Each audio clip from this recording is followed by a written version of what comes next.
Without a doubt, Donald Trump has been history's most successful president when it comes to waging war against the media. He has successfully extorted money from ABC and CBS, and he got Colbert and Kimmel canceled to varying degrees. But there is one media thorn in his side that has gone unscathed so far, a David to his Goliath, and that is the satire super show South Park. I will share the mighty stones they hurled in just a minute, but first I want to share this compilation that sets the stage and reminds us of what's at stake with regards to the Constitution and the freedoms our media should have in a democratic republic. It is right out of the authoritarian playbook, Willie.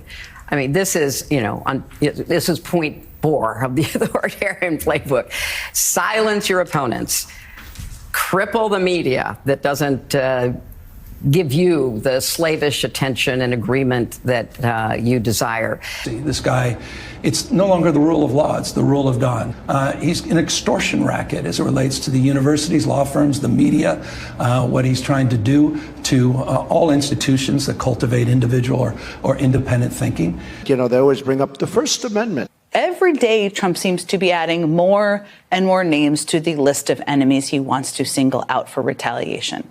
And what do you make of Pam Bondi saying she's going to go after hate speech? A lot of your allies say hate speech is free speech. We'll probably go after people like you because you treat me so unfairly. It's hate. We will absolutely target you, go after you, if you are targeting anyone with hate speech. Politicians who want censorship should have paid more attention to this man. You should be allowed to say outrageous things. You should be allowed to say contrarian things. That is the bedrock of a liberal democracy. As I mentioned, South Park has painted a giant target on their back, and by now they have to be considered an enemy by the Trump administration. And their parent company, Paramount, has already written a giant check to Trump because they also own CBS. So the creators got the message, and they are turning down the temperature, right? Think again. In a story by the New York Times, they are recounting their steps and outlining their path moving forward. South Park takes on Trump and wins bigly. It's not that we got all political, said Trey Parker, one of the show's creators. It's that politics became pop culture.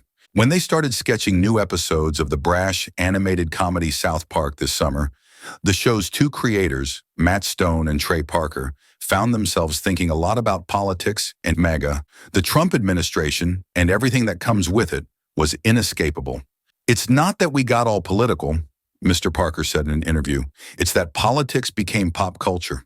On top of that, they sensed a fear of speaking out against the administration and that new taboos had emerged, Mr. Stone said. Trey and I are attracted to that like flies to honey, Mr. Stone said. Oh, that's where the taboo is. Over there? Okay, then we're over there. The result has been a season full of withering attacks against President Trump and his team of advisors. It has turned South Park, which built its reputation on the scatological adventures of four young pals, into a surprising voice of the resistance and catapulted the show back into relevance. No small feat for a program that is nearly 3 decades old. Ratings for the Comedy Central show have surged. Viewership over the past 4 months is more than double 2023. The last year the show had a new season, according to Nielsen. It was only a few weeks before the season began that Mr. Parker and Mr. Stone decided to turn their interest in MAGA into a plotline explicitly about Mr. Trump. They decided that the very first episode would take Mr. Trump head on, Mr. Stone said, because we just had to show our independence somehow. Since the Trump episodes began, said Mr. Stone, who was speaking from New York, strangers have repeatedly approached him to praise the show, and, he added, they are not the sort of people who would normally watch South Park. The creators also regularly had conversations about returning to traditional South Park hijinks and abandoning MAGA until they realized that there's no getting away from this, Mr. Parker said. Those are just the highlights. For the full story by John Coblin, visit the New York Times website.